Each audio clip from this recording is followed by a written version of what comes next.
సోనియా రాహుల్ గాంధీపై కొత్త FIR, jail తప్పదా?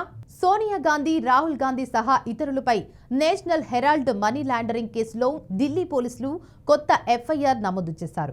ఇక ఈ తాజా కేసుతో సోనియా, రాహుల్ గాంధీలు జైలుకు వెళ్తారా అన్న వార్త ఇప్పుడు సోషల్ మీడియాలో తెగ వైరల్ అవుతుంది. ఇక విషయంలోకి వెళితే నేషనల్ హెరాల్డ్ కేసులో సోనియా, రాహుల్ గాంధీపై కొత్త ఎఫ్ఐఆర్ నమోదైంది. ఢిల్లీ ఎకనామిక్ అఫెన్సెస్ వింగ్ వారితో పాటు శామ్ పిట్రోడా సహా మరో 3 వ్యక్తులు 3 కంపెనీల ఏజీఎల్, యంగ్ ఇండియన్ డాటిక్స్ పేర్లను ఎఫ్ఐఆర్లో చేర్చింది. ఈడీ ఫిర్యాదు ఆధారంగా ఈ కేసు నమోదైంది. ఇది గతంలో కాంగ్రెస్ తో అనుబంధం కలిగి సుమారు 2,000 కోట్లు ఆస్తులు కలిగి ఉన్న సంస్థ.